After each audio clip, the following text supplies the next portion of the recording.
Hey everyone, Reptile Sam here. So, you guys know we do snakes, but in case you forgot, we've also got geckos and a bearded dragon. So, one thing that you probably run into with your lizards as well is the expensive cost of buying feeder insects. So, today I'm going to talk to you guys and show you how to culture and breed mealworms for your geckos or bearded dragon. Now, I will also be making a video, hopefully soon, about doing this breeding and culturing dubia roaches as well. So, if you've got a little friend like Edgar here, who also loves mealworms, you might want to consider doing this. It can save you a lot of money, and it's pretty low cost up front. So, I'm going to show you guys what to do, and let's get started. So here are some of the main things that you'll want to have. I've got some egg crate right here. I got all this on Amazon for about $9 or $10. And these two tubs right here, some little feeding tongs that I think were $1 extra on Rainbow Mealworms at one point, and a bag of wheat bran. So this bran can double as bedding. If you don't have this, you can use oatmeal too, but this is, smaller inside, so it'll be easier for your insects to eat and to digest. So we've got two containers here. This one contains my mealworms, and this one contains the beetles that the mealworms pupate into. It contains the pupa, and there should be eggs in here too. So whenever there are mealworms born, I'll transfer them into this one, and whenever I see mealworms pupate, then they'll get transferred into this one. So we have a little life cycle going on here, okay? So let's check out the mealworm tub first. So this is just a little plastic lid that locks, and I cut the top out and got some of this soft plastic mesh, and you can get this at a craft store like Joann Fabric or Hobby Lobby or Michael's, and I hot glued it down. So there's other ways you can get it on here, but that's how I did it with this one. And so I've got the egg crate torn up in here, and then I've got a substantial layer of bedding, which is oatmeal and this wheat bran in this bag. And the insects live in here. So when I wasn't breeding mealworms, they were all in here. So that's why you see a lot of beetle carcasses, because those can be used by your other worms, because they will eat those carapaces. If you have any domestic beetles, which are a cleanup crew type of beetle, those can clean up that too. So we've got some egg crate in here, and then this right here is a plastic lid from a cup that they come in.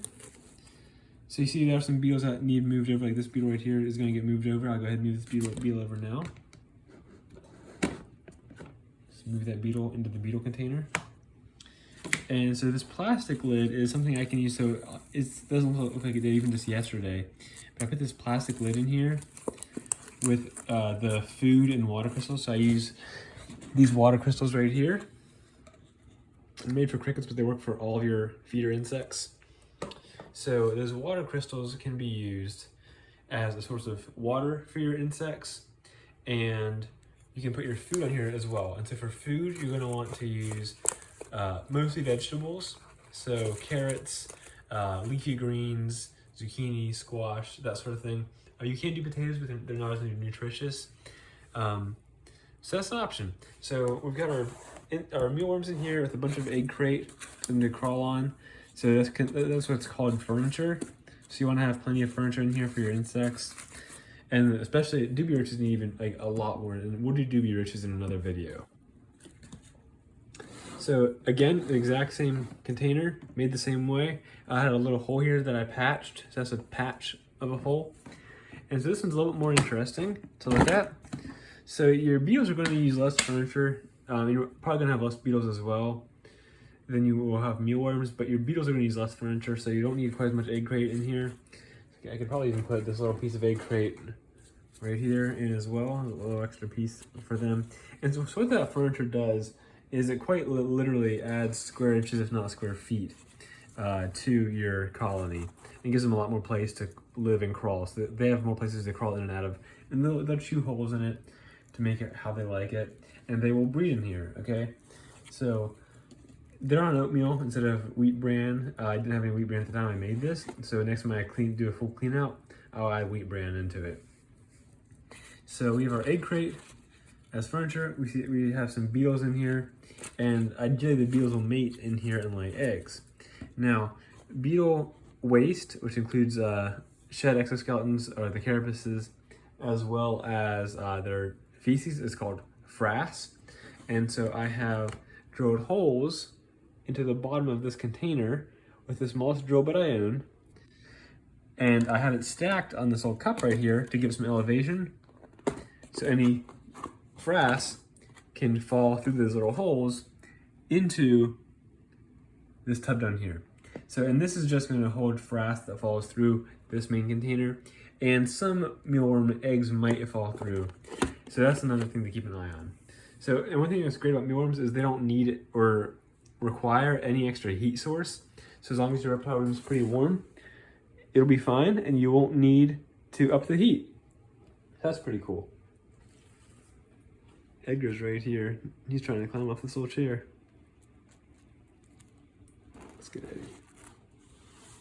So, that's pretty much all you need to know.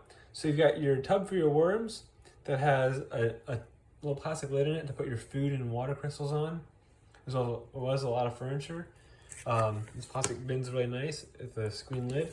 And then whenever you do need to do a full clean out and you need to get all the old substrate out, what you can do is get over a trash can, or if you're preferably outside so it doesn't make all too much dust, you just dump it onto the lid and filter it, like shake the lid with everything on top of it, and that'll filter out the stuff that you don't want, like all the old bedding, and keeps the mealworms and beetles on top. Same thing for this one. So we have our beetles that will lay eggs that will become mealworms.